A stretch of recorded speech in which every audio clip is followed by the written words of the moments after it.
ताजा दृष्टिकोण। दिल्ली विधानसभा चुनावों की तारीखों के ऐलान के साथ ही राजधानी का राजनीतिक माहौल गर्मा गया है। भारतीय जनता पार्टी और आम आदमी पार्टी के बीच कड़ा मुकाबला बताया जा रहा है। चुनावी तैयारियों के बीच नेताओं के विवादित बयान भी सुर्खियां बटोर रही हैं। इनमें भाजपा के कालकाजी उम्मीदवार रमेश बिधूड़ी का ताजा मामला चर्चा में है।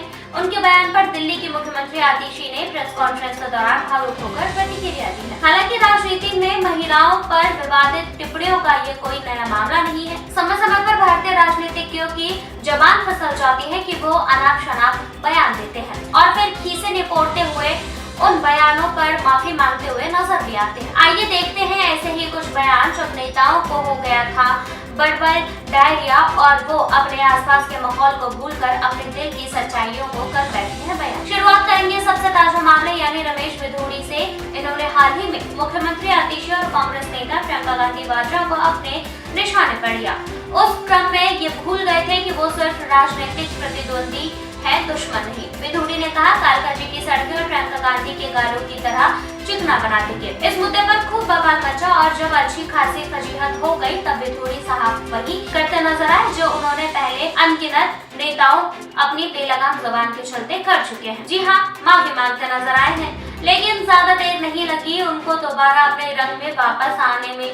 इस बार निशाने पर थी आतिशी। मार्कस और लेनिन के ऊपर रखे हुए अपने मरलेना सरनेम को बदलकर अपने पिता का सरनेम सिंह लगाने के लिए बिधूड़ी ने मारा आतिशी को ताना। उन्होंने कहा मरलेना अब सिंह बन गई है, उसने अपना बाप बदल लिया है। इस बयान के बाद आतिशी काफी अपमानित महसूस किया है और प्रेस कॉन्फ्रेंस में रो भी पड़ी है। बिधूड़ी को अपनी पार्टी में 4 बातें सुनने को मिली और यहाँ तक कि उनके उम्मीदवार पर भी सवाल उठ रहे हैं। लगता है अगली माफीनामा भी जल्द ही आने वाला है। इस क्रम में अगला बयान है मुलायम सिंह यादव का। साल 2014 में चुनाव प्रचार के दौरान समाजवादी पार्टी के तत्कालीन अध्यक्ष मुलायम सिंह यादव ने रेप के मुद्दे पर विवादित बयान दिया।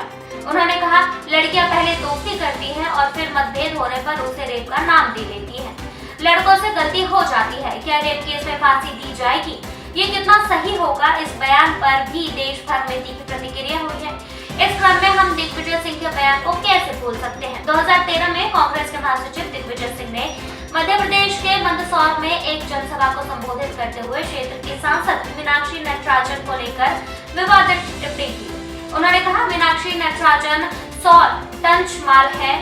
इस बयान को लेकर भी भारी विवाद हुआ था। वहीं 2019 में लोकसभा चुनाव प्रचार के दौरान भाजपा के उम्मीदवार गोपाल शेट्टी ने अभिनेत्री और कांग्रेस उम्मीदवार उर्मिला मातोंडकर को लेकर आपत्तिजनक टिप्पणी की। उन्होंने कहा उन्हें सिर्फ उनके चेहरे को देखकर लाया गया है। वो पॉलिटिकल परिवार से आई है लेकिन उन्हें गलत पार्टी चुनी है। इस बयान को लेकर उर्मिला और उनके समर्थकों ने नाराजगी जाहिर की है। सिर्फ राजनीति में आई महिलाएं ही नेताओं के निशाने पर रही हो ऐसा नहीं है। 2015 में तो गोवा के तत्कालीन मुख्यमंत्री लक्ष्मीकांत तप्पड़सेकर ने कहा जो नर्स धूप में धरना दे रही है इससे उनकी शादी में दिक्कतें आएंगी। इस बयान के बाद महिला संगठनों ने कड़ी आलोचना की थी।